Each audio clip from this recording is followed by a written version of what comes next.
नमस्कार, मी युवराज आणि तुम्ही पाहताय देवगिरी मराठी. मित्रांनो, आज आपण चर्चा करणार आहोत, बोलणार आहोत अशा विषयावर, जो विषय म्हणजे तमिळनाडूतील विधानसभेचा निकाल, तमिळनाडू राज्यातील राजकारण, त्याचं धर्मीकरण.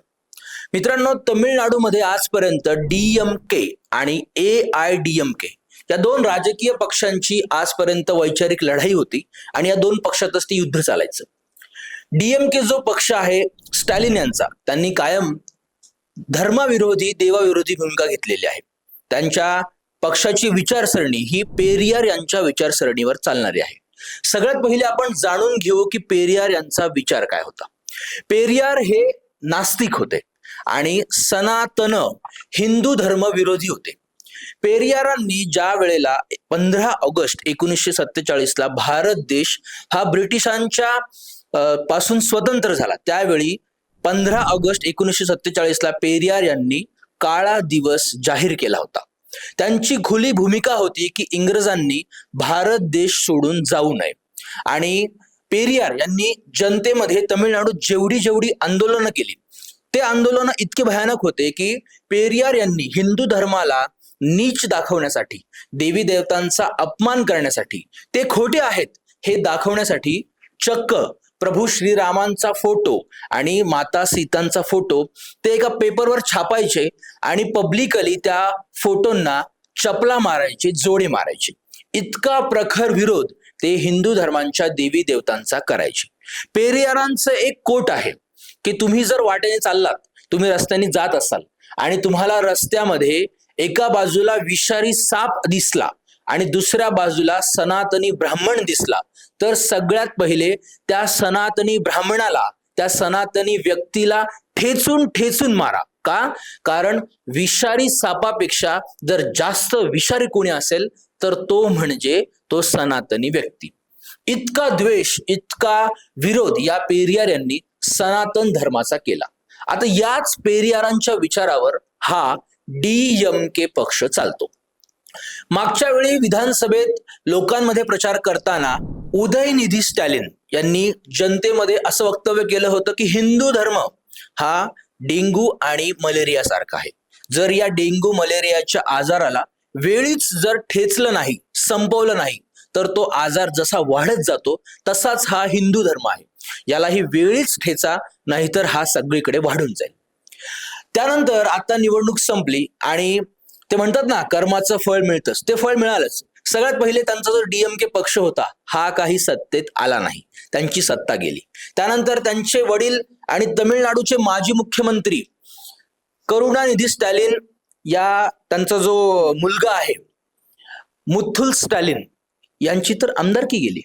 आता विचार करा, ज्या हिंदू लोकांचा, सनातन धर्मांचा विरोध करून यांची सत्ता गेली, यांची आमदारकी गेली, तरी सुद्धा या तिसऱ्या पिढीच्या करुणानिधी स्टॅलिनचा, उदयनिधी स्टॅलिनचा माज काही कमी झाला नाही.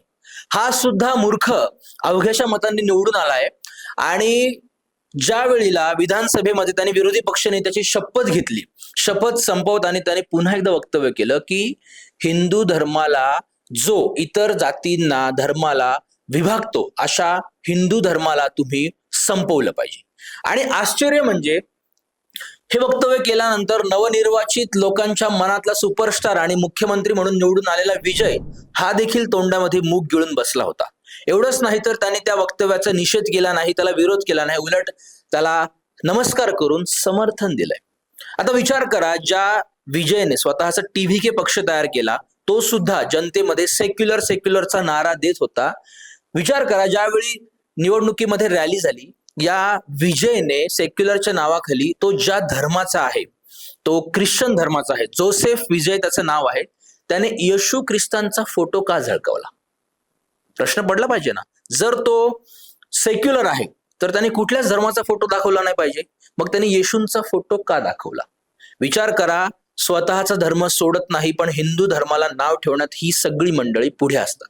आता प्रश्न पडतो, तमिळनाडू राज्यामध्ये 85% लोकसंख्या ही हिंदू धर्मियांची आहे आणि 85% म्हणजे 50% सुद्धा नाही. एक हाती बहुमत जर हिंदूंनी एकत्र येऊन एका विचारधारेला केलं तर त्या विचारधारेचा पक्ष निवडून येतो.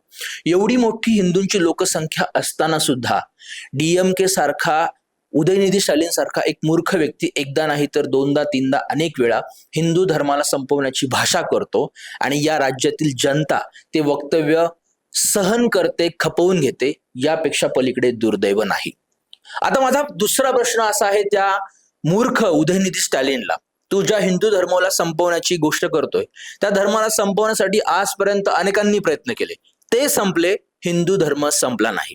औरंगजेब असू द्या, अकबर असू द्या, जहांगीर असू द्या किंवा मुघल असू द्या, मंगोल असू द्या, कोणी असू द्या, अफगाणी असू द्या, या सगळ्यांनी आमच्या या भारत मातेच्या हिंदू धर्मावर आक्रमण केलं, ते संपले, हिंदू धर्म नाही संपला.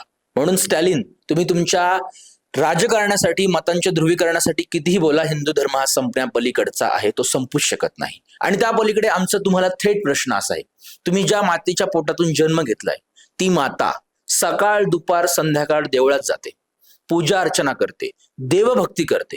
तुम्ही तुमच्या आईला ती देवभक्ती, ती पूजा करण्यापासून थांबवू शकला नाहीत, तर तुम्ही लोकांना काय थांबवाल?